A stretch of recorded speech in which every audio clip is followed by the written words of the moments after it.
जब भी नवरात्रि सेलिब्रेट करने की बात आती है या हम नवरात्रि जब मनाते हैं तो कई लोग व्रत रखते हैं, उपवास रखते हैं, अलग अलग तरीके से सेलिब्रेट करते हैं। इसमें शक्ति का आराधन किया जाता है। शक्ति की आराधना का विशेष दिवस होता है ये, और शक्ति के माध्यम से हमने देवी के रूप में शक्ति को प्रकट किया है, क्योंकि मनुष्य मानवीकरण सब कुछ चाहता है, उसको चाहिए सब कुछ इमेजिनेशन में।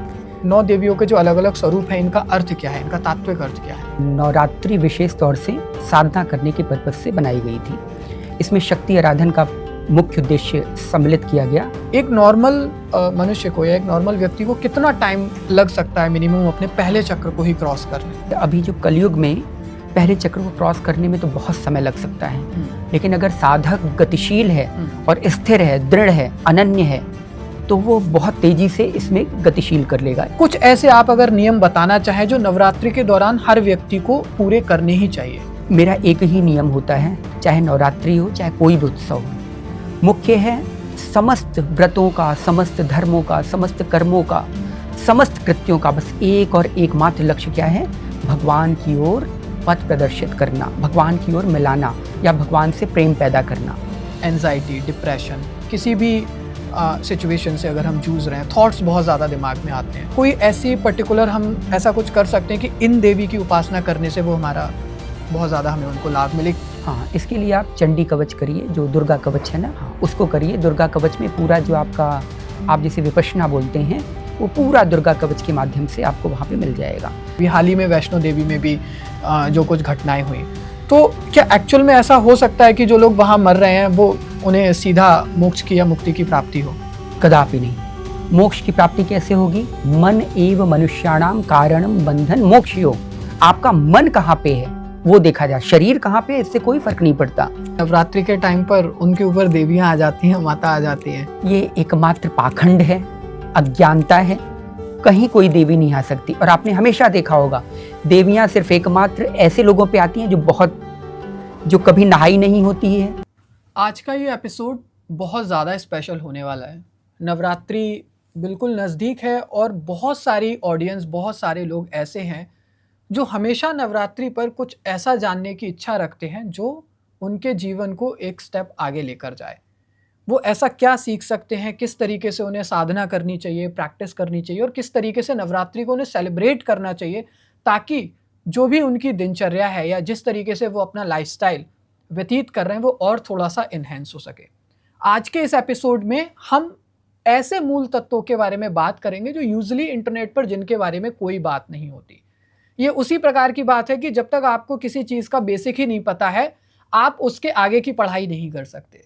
तो आज हम बात करेंगे नवरात्रि को लेकर कि कैसे सेलिब्रेट करनी चाहिए, स्टार्ट कब से हुई और ये क्यों मनाई जाती है।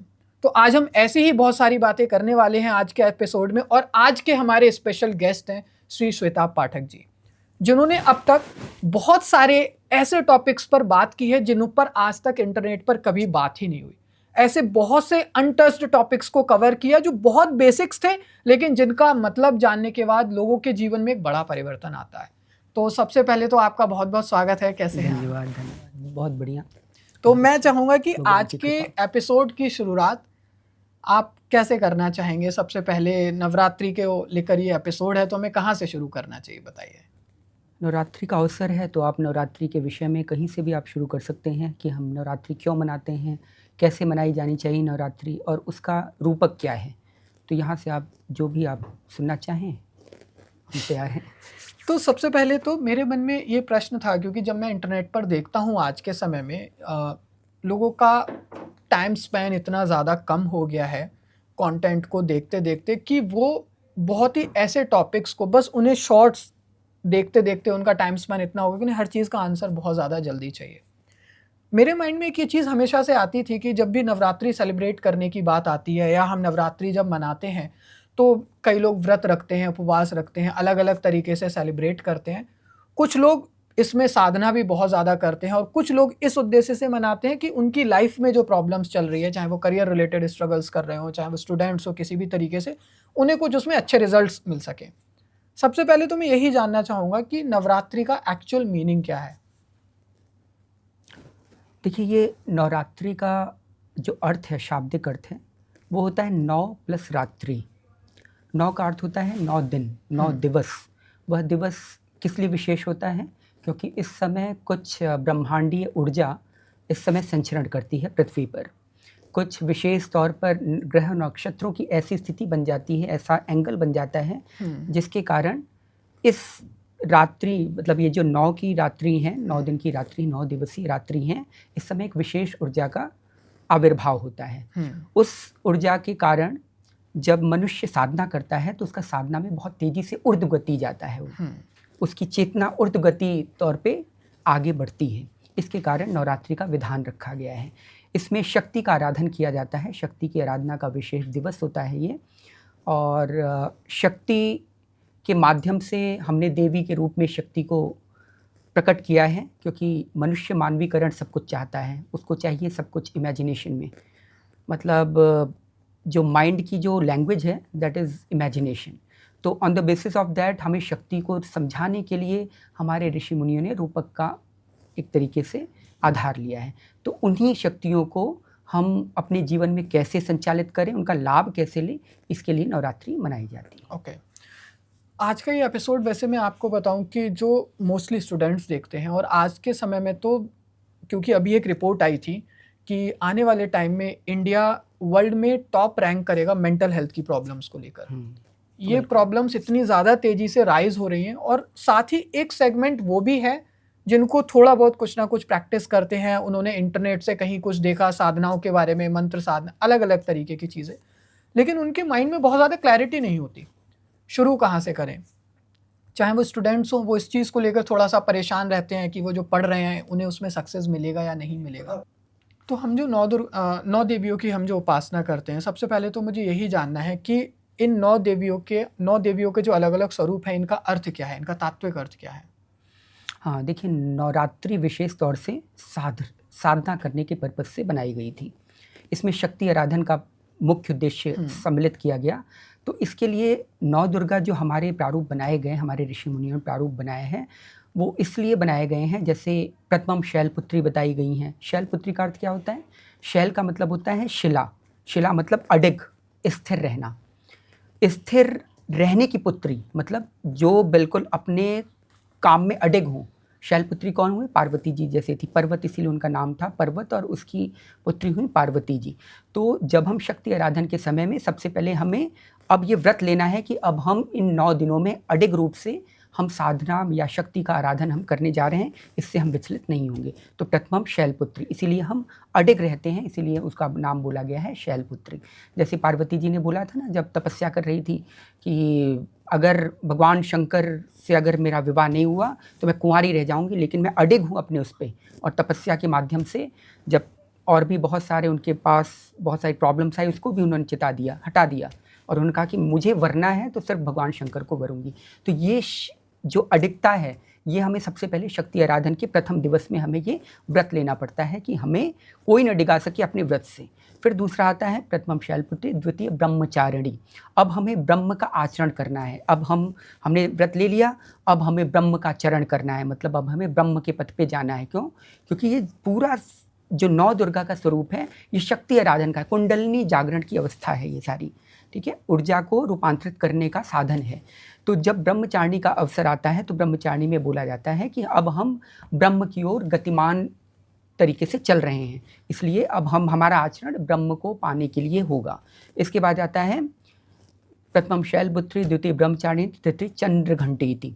चंद्र घंटेति में क्या होता है? अब हम यहाँ से आराधना शुरू करते हैं। तो चंद्र घंटा का अर्थ होता है, चंद्रमा का मतलब होता है आह्लादकारी। आह्लादकारी मतलब यहाँ से अमृतमय स्वरूप निकलता है। चंद्रमा मतलब ही होता है अमृतमय, इसीलिए सोम बोला जाता है इसे। सोम आपने सुना भी होगा, सोमरस पीते हैं देवता। तो ये आनंदमय है, आनंदमय का प्रतीक है। और घंटा क्या है? घंटा होता है नाद का प्रतीक। नाद, जब हम नाद करते हैं ना, कुंडलिनी नाद से ही जागृत होता है ना, जैसे हम लंग, अंग, कंग, चंड, ये नाद होता है। जब हम इस एनर्जी को नाद के रूप में बनाते हैं तो हम एनर्जी को एक्टिवेट करते हैं। तो यहाँ से चंद्र घंटा आता है। इसके बाद हमारा दूसरा स्वरूप आता है 9 दुर्गा का, तृतीय चंद्र घंटित कूष्मांडेति चतुर्थकम। अब हम सबसे पहले मूलाधार पे हम गए, यहाँ मूलाधार से स्टार्ट हुआ, मूलाधार से स्वादिष्ठान पे आए, यहाँ से चंद्र घंटेति स्टार्ट हो जाता है। इसके बाद कूष्मांडा, कूष्मांडा देखिए हमारा जो ये होता है ना मणिपुर में जो हमारी सारी एनर्जी होती है वो लोटस के फॉर्म में ऐसे होती है, जैसे हमें दिखाते हैं कमल दल के समान बिल्कुल उल्टा पड़ा रहता है। यहीं से ऊर्जा, कूष्मांडा का अर्थ होता है, कु माने मतलब होता है गतिज, और ऊष्मा मतलब होता है, ऊष्मा मतलब हीट या ऊर्जा जिसे बोलते हैं, और अंड का मतलब होता है वो अंडे के फॉर्म में लेना शुरू होता है। यहीं से हमारी ऊर्जा आगे की ओर बढ़ती है, इसीलिए हम बोलते हैं कूष्मांडा। तो यहाँ से अब हमारा कमल, जब हम ये आराधना करते करते अब हमारा कमल दल ऊपर की ओर होने लगा, यहीं से गति शुरू होती है अपने ऊर्जा की। अब यहाँ से साधक ऊपर की ओर बढ़ता है, ठीक है। फिर आता है पंचमम स्कंद मातेति। जब हम यहाँ पे आते हैं, स्कंद मातेति का अर्थ होता है कार्तिकेय की माता। कार्तिकेय कौन थे? कार्तिकेय जी देवों के देवताओं के सेनापति कहे जाते हैं। उनका क्या कार्य है? दैत्यों को हराना, असुरों का संहार करना। और हमारे अंदर कौन कौन से दैत्य हैं? यही साधना करते समय जो दैत्य आते हैं वो यही होते हैं। कौन कौन से? काम, क्रोध, लोभ, मोह, ईर्ष्या, मत्सर, मद इत्यादि, ये सब दैत्य के माध्यम से हम आराधना। अब यहाँ पे हम उस अवस्था में आ जाते हैं जहाँ पे स्कंद मातेति आ जाती हैं। मतलब अब वहाँ पे हम अपने जो बुराइयां हैं, जो अपने अंतःकरण की अशुद्धि है, उसका हम निराकरण करने लगते हैं, ठीक है। इसके बाद आती है षष्ठम कात्यायनी तीज। जब हम यहाँ पे आते हैं ना विशुद्धि चक्र पे, ये अनाहत तक आ गए हम। अनाहत यहाँ पे कौन आ गया? अनाहत में आ गई हमारी जो अभी मैंने बताया स्कंद मातेति। अब हम विशुद्धि चक्र पे आते हैं तो वहाँ पे कौन आता है? वहाँ आती हैं कात्यायनी। कात्यायनी, कात्य का अर्थ होता है निर्मल करना, निर्मल करने वाला। उनकी जो शक्ति हैं, उनकी जो पुत्र के रूप में आती हैं, वो कात्यायनी देवी हैं, ठीक है। अब उन्होंने हमारा अंतःकरण सब निर्मल करके अब वो ऊर्जा कहाँ पे पहुँच गई? हमारे विशुद्धि चक्र पर।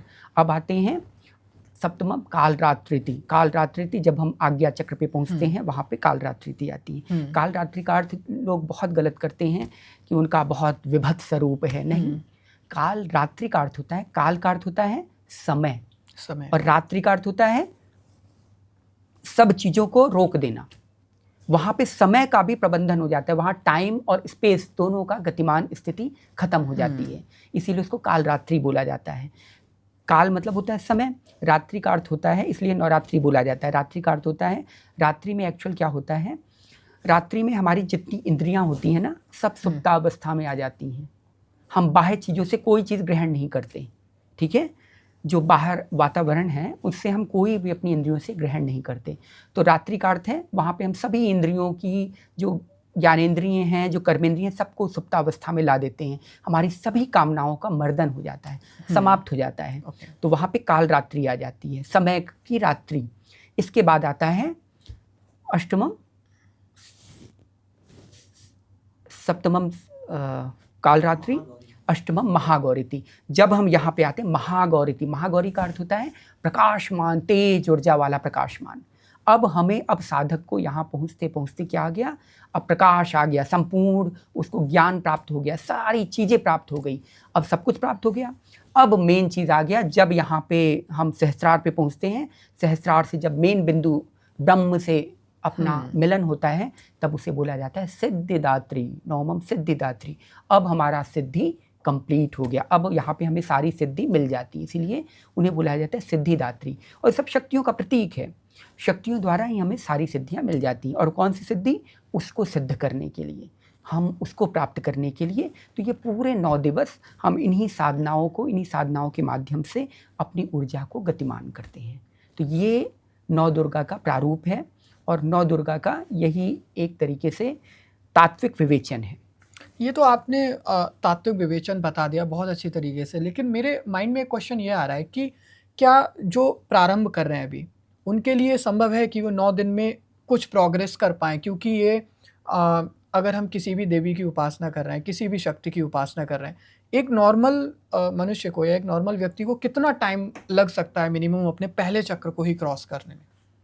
पहले चक्र को देखिए, अभी जो कलयुग में पहले चक्र को क्रॉस करने में तो बहुत समय लग सकता है, लेकिन अगर साधक गतिशील है और स्थिर है, दृढ़ है, अनन्य है, तो वो बहुत तेजी से इसमें गतिशील कर लेगा। ये मुख्यतः किस पे निर्भर करता है? आपकी तीव्रता पर, कि कितनी इंटेंसिटी है कितनी तेज फ्रिक्वेंसी आपकी कि उस इंटेंसिटी को आप प्राप्त करना चाहते हैं। कोई नॉर्मल बस व्रत कर ले रहा है, आजकल क्या चल रहा है, आजकल यही तो चल रहा है, बस कुट्टू के आटे की पकौड़ियाँ खा लिया और केला खा लिया, सेब खा लिया करके, बाल खोल करके हम लोग सोचते हैं व्रत हैं। अरे व्रत का अर्थ ये थोड़ी है। व्रत का क्या अर्थ है? व्रत का अर्थ होता है वृत्त, इसी के इर्द गिर्द, मतलब जो अभी हमने भगवान के प्रति जो नियम रखा है, इसी के इर्द गिर्द हमारी समस्त इंद्रियां, समस्त मन और समस्त जितनी हमारी चित्त वृत्ति हो, समस्त उसी के वृत्त के अनुसार हमारे चलें। तो ये व्रत है। जैसे मैं कठोर व्रत का नियम पालन करता हूँ कि आज मैं भगवान के अलावा कुछ नहीं सोचूंगा, तो इसे व्रत कहते हैं। लेकिन लोगों ने आज कलयुग में क्या बना दिया है? भोजन न करना व्रत कह दिया है। भोजन से व्रत का कोई संबंध नहीं है। भोजन तो ऐसे समझिए कि 1% है जो व्रत में आपको एक स्थिर बनाएगा। क्योंकि अन्न से क्या होता है? अन्न से तामसिक और मानसिक आवेग होता है। फलों से क्या होता है? आपकी सात्विक वृत्ति जन्म लेती है। इसी के कारण फलों को फलाहार से कर दिया और इन सबको हटा दिया गया कि अन्न का आप उस समय ग्रहण न करें, अन्न को बिल्कुल ग्रहण न करें और सिर्फ फल का ही सेवन करें। लेकिन अब मूर्खतावश या कह सकते हैं प्रमादवश ये सब चल पड़ा है कि लोगों ने सिर्फ फल से संबंधित या भोजन न करने से संबंधित नवरात्र को, महाशिवरात्रि को और अन्य जितनी हमारे उत्सव, त्योहार और व्रत आते हैं, सबको इससे संबद्ध कर दिया है। वैसे तो बहुत सारी चीज़ें हैं मतलब जो हमें ध्यान में रखनी चाहिए और हम आगे उन पे चर्चा भी करेंगे। लेकिन सबसे पहले मैं उन लोगों के लिए जानना चाहूँगा कि एटलीस्ट कम से कम उनको इन 9 दिनों की साधना के बाद अपने पर्सनल जीवन में कुछ या अपनी ऊर्जा में उनको चेंज महसूस हो, कि कुछ ऐसे आप अगर नियम बताना चाहें जो नवरात्रि के दौरान हर व्यक्ति को पूरे करने ही चाहिए। देखिए, मेरा एक ही नियम होता है, चाहे नवरात्रि हो चाहे कोई भी उत्सव हो। मुख्य है समस्त व्रतों का, समस्त धर्मों का, समस्त कर्मों का, समस्त कृत्यों का बस एक और एकमात्र लक्ष्य क्या है? भगवान की ओर पथ प्रदर्शित करना, भगवान की ओर मिलाना या भगवान से प्रेम पैदा करना। इसीलिए जब नवरात्रि का जब आप दुर्गा सप्तशती उठाएंगे तो उसमें सबसे पहले क्या शुरू होता है? आत्मतत्वम शोधयामि, मनस्तत्वम शोधयामि, विद्या तत्वम शोधयामि, फिर शव तत्वम शोधयामि। ये शोधयामि क्या है? इसके बाद करण न्यास होता है, अंगुल न्यास होता है। ये सब न्यास क्या है? धारणा करना, शक्ति की धारणा करना कि हमारे अंदर ये शक्ति आ गई है, हमारे अंदर अब हम ये करने जा रहे हैं, ये शक्ति हमारे अंदर आ गई है। तो मुख्यतः लोगों को धारणा करने के अनुसार ही ये नवरात्रि का दिवस या कोई भी उत्सव मनाना चाहिए। आप पूरी दुर्गा सप्तशती उठा लीजिए, पूरे दुर्गा सप्तशती में आपको एकमात्र धारणा का ही सब कुछ मिलेगा। जैसे हम कहते नहीं है, दंतान रक्षितु कौमारी, कंठ देशितु चंडिका, घंटिका चित्रघंटा च महामाया च तालुके, कामाक्षी चुबकम रक्षित वाचम में सर्वमंगला। ये क्या है? ये सिर्फ और सिर्फ धारणा बनाने का तरीका कि ये शक्ति हमारे अंदर आ गई है, मैनिफेस्टेशन। ठीक है, this is called as manifestation, जो आज के टर्म में जो लोग यूज़ करते हैं। तो मैनिफेस्टेशन है ये, धारणा बनाना। देखिए, अष्टांग योग में हमारे पास क्या क्या साधन आते हैं? यम, नियम, आसन, प्रत्याहार, फिर प्राणायाम, प्रत्याहार, फिर क्या आता है? धारणा। धारणा से ही फिर ध्यान में जाते हैं, फिर क्या आता है? समाधि की ओर हम लोग जाते हैं।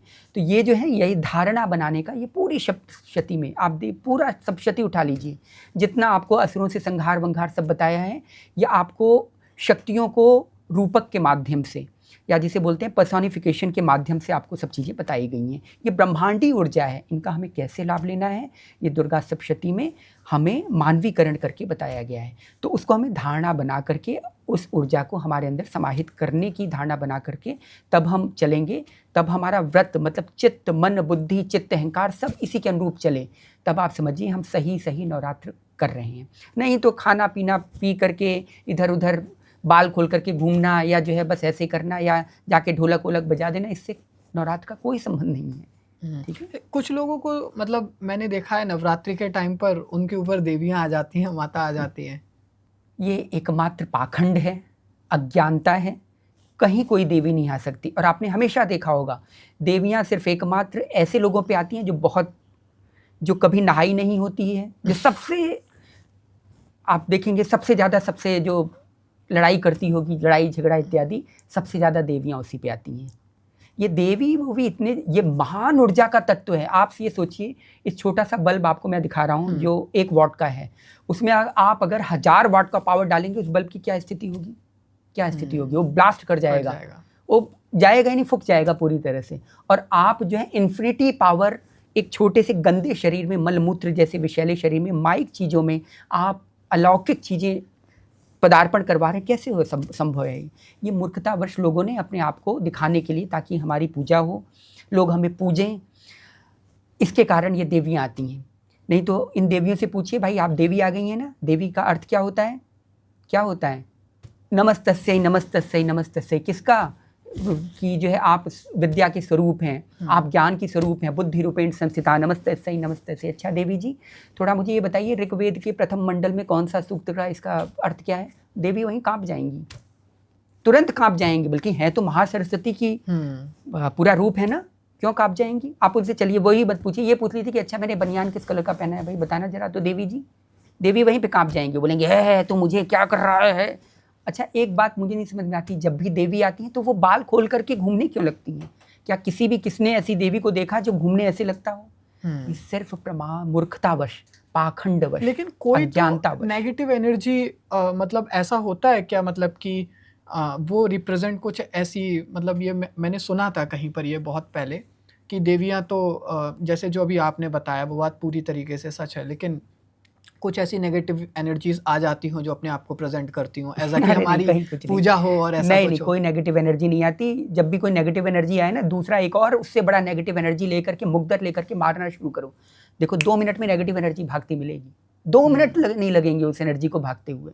तो ऐसा कहीं कोई एनर्जी नहीं है, एनर्जी होती है लेकिन ऐसे गधों पे नहीं आएगी। ये तो देखिए ना, अब इतने मूर्ख लोगों पर अगर नेगेटिव एनर्जी आ जाए तो बड़े बड़े साधक जो कर रहे हैं, रावण इत्यादि इतने बड़े बड़े जो ऋषि मुनि लगे पड़े हैं, उनके ऊपर आ नहीं रही है, और 2 मिनट जो गुटखा खा रहे हैं उनके ऊपर हनुमान जी आ रहे हैं। अब ये सब देखा जाए तो लोगों को खुद सोचना चाहिए कि हम क्या कर रहे हैं, क्या हो रहा है इससे। लेकिन जो अज्ञानतावश, जिनको तत्व ज्ञान नहीं है, छोटे छोटे भोले भाले जीव इन सब में फंस जाते हैं और फिर अपना नुकसान करते हैं। कुछ लोग नवरात्रि में सबसे पहले ही दिन अपने घर में जब प्रारंभ करते हैं तो कलश स्थापना करते हैं, और तो उसका क्या प्रतीक है, क्या मीनिंग है? बहुत सुंदर प्रश्न है ये। इसे बोलते हैं घट स्थापना। घट का अर्थ होता है शरीर। हमारा शरीर क्या है? यत पिंडे तत् ब्रह्मांडे। ये ब्रह्मांड की संरचना है। जो हमारे शरीर के अंदर है वही संपूर्ण ब्रह्मांड में व्याप्त है। इसी ब्रह्मांड को दिखाने के लिए कलश को कलश के रूप में हम रखते हैं। कलश में क्या रहता है?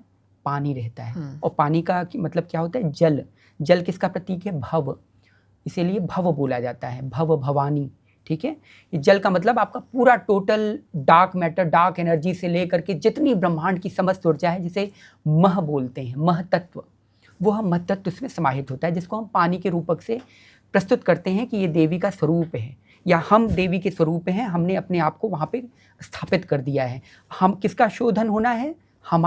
हमारे समस्त ब्रह्मांडी ऊर्जा का शोधन होना है। इसलिए हम उस देवी के प्रतीक को वहाँ रखते हैं। इसके ऊपर नारियल रखा जाता है। नारियल भी इसी का प्रतीक है, हमारे मुंड का प्रतीक है ये। सिर का प्रतीक है, शीश का प्रतीक है। इसमें हम फिर देवी की स्थापना करते हैं कि यहाँ पे देवी स्थापित हो चुकी हैं। ठीक है, जब पूरे कलश, घट मतलब होता है पूरा शरीर या ब्रह्मांड की स्थापना, क्योंकि यद तदमुत्रे यदन भी है और यद मुत्रे यदन भी है।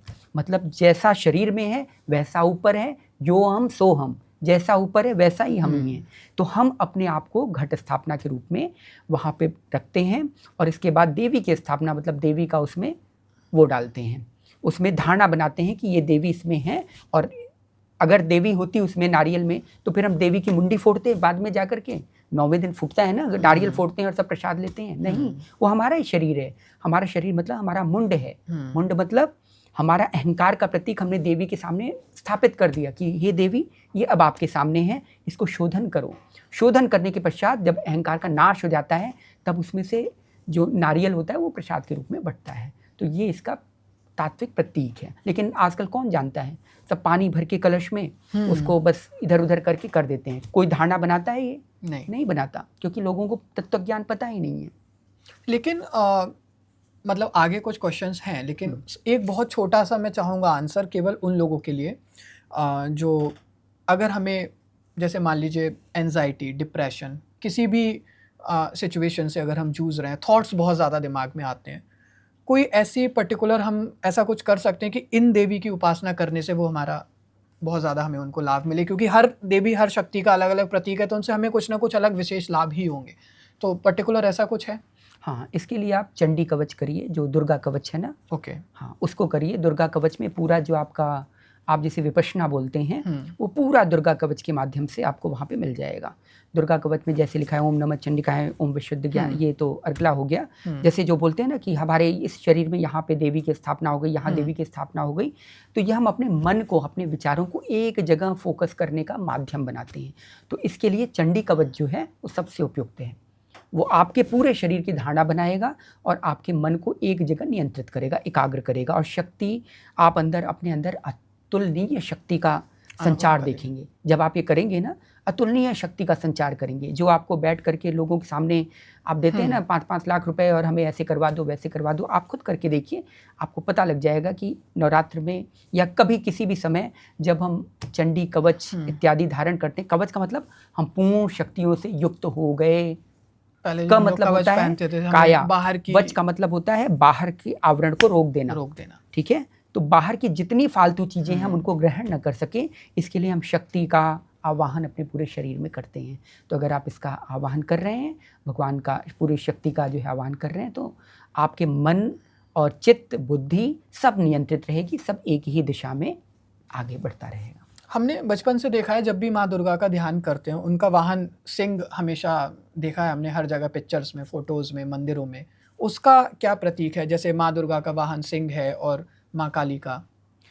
माँ दुर्गा का अर्थ होता है शक्ति, मतलब एक तरीके से शक्ति है, बहुत बड़ी ऊर्जा है। वाहन का अर्थ होता है जो उनको वहन कर सकता हो। वहन मतलब जो उनको अपने अंदर समाहित कर सकता हो, अपने अंदर रोक सकता हो। वो कौन रोक सकता है? सिंह है शक्ति का प्रतीक। ठीक है, सिंह का अर्थ होता है जो हिंसा करता हो। ठीक है, इसीलिए सिंह नाम पड़ा है। और जो हिंसा न करता हो वो दूसरी चीज़ है। तो सिंह हमेशा हिंसा करता है, मतलब वो शक्ति का प्रतीक है और प्रचंड वेग का प्रतीक है। उसके जैसा जिसे बोलते हैं बहुत तेज चतुर चालाक कोई नहीं होता। चतुर चालाक इन द सेंस कि बहुत जल्दी झपट्टा मारने वाला। हाँ, तो इसलिए सिंह को रखा गया है। इसलिए अन्य जगहों पर आप कभी नहीं देखेंगे भैंस पर माता आई है, नहीं, भैंस पर नहीं देखेंगे माता को, क्योंकि भैंस के पास बुद्धि नहीं होती। भैंस का तो उन्होंने वध किया था महिषासुर के नाम से। ठीक है, तो ये सिंह का प्रतीक इसीलिए। और माँ काली का वाहन गधा, गधा इत्यादि, गधा होता है उसका प्रतीक कि बहुत ही, जैसे बोलते हैं आपका आज्ञाकारी है। उसे कुछ सोचने की आवश्यकता नहीं। चल रहे गधे इधर चल, वो चल रहे हैं। चल रहे गधे इधर चल, इधर। उसको बुद्धि लगाने की आवश्यकता नहीं होती है। इसीलिए कालरात्रि का वाहन गधा के रूप में दिखाया गया। ये जितने वाहन वगैरह दिखाए गए हैं, ये इसी के प्रतीक के माध्यम से हैं कि इनका इस शक्ति पर क्या असर पड़ेगा, या इनका अगर आप आवाहन करते हैं अपने अंदर, तो ये गुण आपके अंदर भी समाहित होने चाहिए, तभी आप ये चल सकते हैं। तो इसके कारण इनका वाहन इस तरह दिखाया जाता है। और एक अंतिम प्रश्न मेरे माइंड में ये ज़रूर है, इस कॉन्वर्सेशन को सम अप करने से पहले। एक स्टेटमेंट बहुत ज़्यादा लोग बोलते हैं हमेशा, जब भी कहीं किसी धार्मिक स्थल पर कोई हिंसा हो जाती है, तो कोई ना कोई कथावाचक या धर्माचार्य आके ऐसा ज़रूर बोल देते हैं कि इनको तो मोक्ष की प्राप्ति हो गई, मुक्ति हो गई। अभी हाल ही में वैष्णो देवी में भी जो कुछ घटनाएं हुई, तो क्या एक्चुअल में ऐसा हो सकता है कि जो लोग वहाँ मर रहे हैं वो उन्हें सीधा मोक्ष की या मुक्ति की प्राप्ति हो? कदापि नहीं। मोक्ष की प्राप्ति कैसे होगी? मन एव मनुष्याणाम कारणम बंधन मोक्षयो। आपका मन कहाँ पे है वो देखा जाए, शरीर कहाँ पे है इससे कोई फर्क नहीं पड़ता। अरे जो कबीरा काशी मरे तो राम ही कहीं निहोर। अगर काशी में ही मरने से मुक्ति हो जाए, कबीरदास जी ने कहा ना, अगर काशी में ही मरने से मुक्ति हो जाए तो किसी को साधन आधन करने की क्या आवश्यकता है? कबीर क्यों इतना बचपन से लगा पड़ा हुआ है भगवान की स्तुति करने में? फिर तो कोई भी जो आतंकवादी है, कोई कुछ भी है, मर्डर वर्डर आजीवन करता रहे, जा करके काशी मर जाए। इससे काशी से मोक्ष थोड़ी होगा। काशी का अर्थ तो विस्तृत है, खैर ये इसका टॉपिक नहीं है, हम इस टॉपिक को यहाँ पे नहीं लेंगे। लेकिन मोक्ष इत्यादि सिर्फ मन की साधना से होता है। जैसे जैसे आपने साधना किया होगा, चाहे कहीं पे भी हो, चाहे आप नरक में भी साधना कर रहे हो, साधना पे ही डिपेंड होता है। क्योंकि मोक्ष किसे मिलना है? शरीर को तो मिलना नहीं है। किसे मिलना है? आपके मन को मिलना है। नरक में साधना करना संभव है? नरक इन द सेंस कि कैसे? जहाँ पे आपकी स्थिति बड़ी कूड़े कबाड़े वाली हो, आप बहुत उसमें हैं। अब जैसे मीराबाई नारकी साधना ही तो उन्होंने की एक तरीके से, हर जगह से उनको विष दिया गया, हर जगह से तरह तरह की चीज़ें, लेकिन उन्होंने साधना अपनी बरकरार रखी। और एक साधना आप कर रहे हैं आराम से बैठ करके यहाँ पे ध्यान लगा लीजिए, मतलब सब साधन आपके पास उपलब्ध है। ये स्वर्ग साधना एक तरीके की, खैर नरक स्वर्ग का डिफरेंट टॉपिक है, लेकिन ये कहने का एक तरीका है कि आपको मन को मोक्ष प्राप्ति करनी है, शरीर को नहीं। शरीर तो यहीं रह जाएगा, जला फुला करके सब इधर कर देंगे भ्रष्ट, उसे थोड़ी मोक्ष होना है, ना वो ऊपर जाएगा। जाना सिर्फ मन को है और मन को ही शोधन करना है। इसीलिए चित्त में भी संसारा, मन में भी संसारा बोला गया है।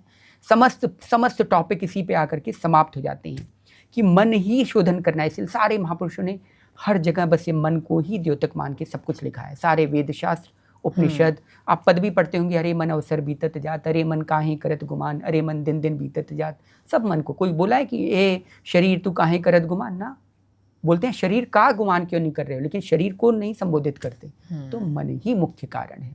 कई बार ऐसा होता है कि कुछ लोग चाहते हैं, उनके अंदर बहुत ज़्यादा इच्छा होती है कि वो व्रत रखें, उपासना करें, लेकिन उनका शरीर साथ नहीं देता या कोई प्रॉब्लम चल रही है, कोई बीमारी है। तो जो लोग नवरात्रि में व्रत नहीं रख पाते हैं किसी भी कारणवश या कहीं बाहर हैं, वो कैसे देवी की उपासना कर सकते हैं? देखिए, उपासना का कार्य शरीर का नहीं है। उपासना का कार्य किसका है? मन का, चित्त का, बुद्धि का। इसका कार्य उपासना का है। शरीर उपासना नहीं करता, शरीर तो एक साधन है, वर्कर है। जैसे जैसे मन बोलेगा कर रहे, वो करता है। ठीक है, तो शरीर का इससे कोई संबंध नहीं। अगर आप अस्वस्थ हैं, आप इस तरह के नहीं हैं कि आप व्रत कर सकें, तो उससे देवी नहीं नाराज होंगी। मुख्य आप मानसिक व्रत कितना कर रहे हैं। मानसिक व्रत मतलब अपनी इंद्रिय निग्रह कितना कर रहे हैं, इंद्रियों को हमने कितना कंट्रोल कर रखा है ऐसे समय में। तो मुख्य है, जब भी अगर कोई मानसिक शारीरिक अस्वस्थता हो, तब आप मानसिक व्रत करें, देवी का उपासना मानसिक रूप से करें। मानसिक रूप से देवी को अपने अंदर समाहित करें, कि उनका ध्यान करें, निरंतर उनका चिंतन करें, उनकी ऊर्जा का ध्यान करें कि वह ऊर्जा हम मेरे अंदर समाहित हो रही है, मैं माँ देवी के गोद में हूँ और माँ देवी मुझे प्रेम कर रही हैं और मुझे अपनी समस्त शक्तियाँ मुझे दे रही हैं, समस्त ऊर्जा मुझे प्रदान कर रही हैं। इसका अधिक असर पड़ेगा रेदर देन कि जो कुट्टू के आटे की पकौड़ियाँ खा करके और इधर उधर घूम रहे हैं और कह रहे हैं कि हम व्रत हैं, या डांडिया लेकर के, गरबा लेकर के नृत्य कर रहे हैं, उससे कुछ नहीं होगा। दीज आर कॉल्ड, ये मनोरंजन के साधन है। आप सिर्फ अपने मन का मनोरंजन कर रहे हैं, माता के नाम का, मतलब माता का आवरण लेकर के, आधार लेकर के आप उनके पीछे गलत दुष्कर्म कर रहे हैं। यही हो रहा है आजकल। नवरात्रि क्या हो गई है, आप जाइए गरबा और इन सब पांडाल में कामरात्रि हो गई है। कामरात्रि समझ रहे हैं, अपनी कामनाओं की पूर्ति करने के लिए सारा कृत्य होता है। कितनी विभत्स बना दिया गया है। जो हमें आत्मिक चेतना को ऊपर ले जाने का कार्य था, उसको हम अपनी शारीरिक और आत्मिक चेतना को और नीचे गिराने का कार्य कर रहे हैं। तो मुख्य है, व्रत, उपवास, नियम इत्यादि सब कुछ मन के लिए बना है, शरीर के लिए कुछ नहीं बना है। शरीर बस हेल्पर मात्र है, इंद्रियां हेल्पर मात्र हैं बस।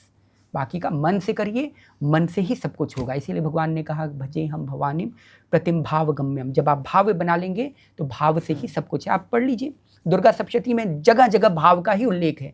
कहीं लिखा है कि शरीर से आप करो, कहीं नहीं लिखा हुआ है। आप जब शुरुआत ही उठाएंगे दुर्गा सप्तशती में, वहीं से लिखा हुआ है मनस्तत्वम, मनस्तत्वम, बार बार मन को बताया गया है। कहीं लिखा है शरीर तत्वम शोधयामि, ना, कहीं नहीं लिखा हुआ है। वो धारणा बनाने के लिए कहा गया कि आपके शरीर में ये ऊर्जा आ गई है। तो मन ही मुख्य है, शरीर का इससे कोई संबंध नहीं है। नवरात्रि के दौरान जैसे अभी आपने बताया कि किसी को एंजाइटी, डिप्रेशन है, वो चंडी कवच का पाठ कर सकता है। दुर्गा सप्तशती के पाठ का क्या महत्व है? साथ ही में एक प्रश्न और था इसके साथ जुड़ा हुआ मेरा, कि जो लोग संस्कृत नहीं पढ़ सकते, या रामचरितमानस जी की, तुलसीदास जी की जो रचित है, उसमें माँ सीता ने माँ पार्वती की जो उपासना की है, क्या वो दोनों सिमिलर हैं? तो आप मुझे इन दोनों प्रश्नों का उत्तर दीजिए। देखिए, माँ की उपासना संस्कृत, हिंदी, मैंड्रीन या जापानीज़ भाषा से नहीं है। माँ की उपासना मन से है, मानसिक। जो उसमें बातें लिखी हुई हैं कि आपको ऐसे करना है, आपको ऐसे धारणा बनानी है। अब चाहे मैं इंग्लिश में बोलूँ, हिंदी में बोलूँ, संस्कृत में बोलूँ, किसी भी सेंटेंस में बोलूँ, किसी भी लैंग्वेज में बोलूँ, आपको उसको फॉलो करना है। ये नहीं कि उसको रिपीट करना है। अब चाइनीज़ में कोई कुछ बोल रहा है, या मैं बोल रहा हूँ कि भाई तुम्हें प्रभात अपनी प्यास तुम पानी से बुझाओ। अब आप पानी नहीं पी रहे हो, बोल रहे अपनी प्यास मैं पानी से बुझाऊँ, प्रभात अपनी प्यास में पानी। आप रटते रहो, 2 दिन तक रटते रहो, देखो पानी मिल जाएगा। नहीं, वो बोल रहे हैं फॉलो करने को। दुर्गा सप्तशती में जितनी बातें लिखी हैं, चाहे आप हिंदी में पढ़ें, अगर आप हिंदी में पढ़ सकते हैं संस्कृत में आपको अगर संस्कृत समझ में आ रही है, संस्कृत में पढ़ सकते हैं, संस्कृत में पढ़िए। लेकिन कुछ बीज मंत्र ऐसे होते हैं जिनको संस्कृत में ही जो शब्द लिखा हुआ है उसी का उच्चारण करना पड़ता है। बाकी का अगर आप पाठ कर रहे हैं, पाठ का मतलब क्या होता है? प्रतिष्ठित करना, किसी भी तत्व को अपने अंदर प्रतिष्ठित करना। पाठ का मतलब ये नहीं कि कर रहे हैं, इसका कदापि अर्थ नहीं है। ये तो हम जीवा से कर रहे हैं। अब मान लो किसी की जीवा नव कटी हो, क्या मतलब देवी उसे दर्शन नहीं देंगी, या वो नवरात्रि नहीं कर पाएगा? क्या करेगा? अनपढ़ बेचारा नहीं कर पाएगा। भगवान को इससे कोई संबंध नहीं, चाहे कोई पढ़ा हो, अनपढ़ हो, संस्कृत का विद्वान हो, कुछ नहीं। भगवान को मेन ये है कि आप किससे संबद्ध हो रहे हैं, उसको आप कितना फॉलो कर रहे हैं। अब पूरा गीता लोग पाठ करते हैं, इसका मतलब क्या है? अरे भगवान श्री कृष्ण ने अर्जुन को उपदेश दिया, तुम किसे उपदेश दे रहे हो पाठ करके? किसे कह रहे हो, किसे बता रहे हो? लेकिन लोग पाठ कर रहे हैं। अरे पाठ से मतलब नहीं है। भगवान ने जो इस गीता में कहा है उसको फॉलो करो। उसने कहा है कि भाई इस रिएजेंट में, इस केमिकल में ये रिएजेंट डालना है। अब आप रट रहे हैं केमिकल में ये रिएजेंट डालना, केमिकल में ये रिएजेंट, अरे डालो, रिएजेंट डालो। मुझे रोटी खानी है, आग जलाओ। अरे मुझे रोटी खानी है, आग जलाओ। आप रटते जा रहे हैं। अरे आग जलाओ फिर रोटी पकाओ। तो यही हाल दुर्गा सप्तशती के माध्यम से बताया गया है हमें कि हमें साधना कैसे करनी है, हमें धारणा कैसे बनानी है। उस धारणा के अनुरूप तब हम दुर्गा सप्तशती को अगर हम फॉलो करेंगे, वही मुख्य है। बाकी का भगवान को इससे कोई मतलब नहीं कि क्या ज्ञान है, क्या ज्ञान है, या कौन अशिक्षित है, कौन शिक्षित है, कौन पढ़ पा रहा है, कौन नहीं पढ़ पा रहा है। उन्हें भाव से मतलब है। भाव मेन चीज़, भाव देखती हैं, और जो हम बता रहे हैं वो शक्ति का माध्यम से बता रहे हैं। एक आखिरी प्रश्न मेरा, क्योंकि अभी जब स्टार्टिंग में आपने 9 देवियों के अलग अलग स्वरूपों के बारे में बात की थी, एक प्रश्न ये है मेरा कि जब गोपियों ने उपासना की थी तो उन्होंने कात्यायनी व्रत ही क्यों किया? कात्यायनी उस समय देवी प्रचलित कात्यायनी ही थी। ओके। आप ऐसे कह सकते हैं। अब जैसे माता पार्वती ने वहाँ पे माता सीता ने पार्वती जी की उपासना की। पार्वती जी का मतलब मैं अडिग हूँ कि भगवान, अब मुझे भगवान श्री राम से मिला दो, क्योंकि भगवान श्री राम के लिए गई थी ना माता पार्वती, जब मंदिर गई थी। तो ऐसे ही कात्यायनी जी के लिए कि अब हमारे अंदर से, तभी कात्यायनी का जब गोपियों ने व्रत किया, कात्यायनी के बाद तब भगवान आए, उनका चीरहरण किया। चीरहरण समझ रहे हैं? मल, विक्षेप, आवरण, तीनों का भगवान ने नाश किया कि अब भी तुम में शंका, लोक, लाज, इन सब का भय है। अभी तुम्हारे अंदर से शरीर का देहाभास नहीं गया है, इसको हटाओ। जिस जल में तुम खड़ी हो उसमें भी मैं हूँ, जिस पेड़ पे मैं हूँ उस पे भी मैं हूँ, जो तुम्हारे अंदर है वो भी मैं हूँ। तो किससे तुम्हें छुपाव दुराव करने की? अभी तक तुम्हारे अंदर शरीर को लेकर के देहाभास नहीं गया है। तो इसको भगवान ने खत्म करने के लिए कात्यायनी, मैंने क्या बताया, निर्मल करना। तो निर्मल करने के स्वभाव से भगवान ने जब निर्मल कर दिया, उनका सब मल, विक्षेप, आवरण तीनों का हटा दिया, मतलब तामसिक, राजसिक, सात्विक, ये तीनों माया का खत्म कर दिया। मतलब विद्या माया, अविद्या माया, आवरणिका माया और विक्षिक पात्मिका माया, तीनों का हरण कर लिया। तब जाकर के क्या हुआ? तब भगवान ने महारास प्रदान किया। इसीलिए गोपियों ने कात्यायनी, माँ कात्यायनी का व्रत किया था। तो मुझे लगता है कि आज का ये एपिसोड जो स्पेशली नवरात्रि सेलिब्रेट करना चाहते हैं उन लोगों के लिए बहुत ही ज़्यादा फ़ायदेमंद रहेगा, और कुछ ना कुछ उनको इसमें से ऐसा ज़रूर मिलेगा बहुत ही कम समय में, जिससे वो बहुत अच्छे तरीके से नवरात्रि को सेलिब्रेट कर सकते हैं। आगे हमारे साथ जुड़े रहिए ऐसे ही और अच्छे कॉन्वर्सेशंस के लिए। Thank you so much.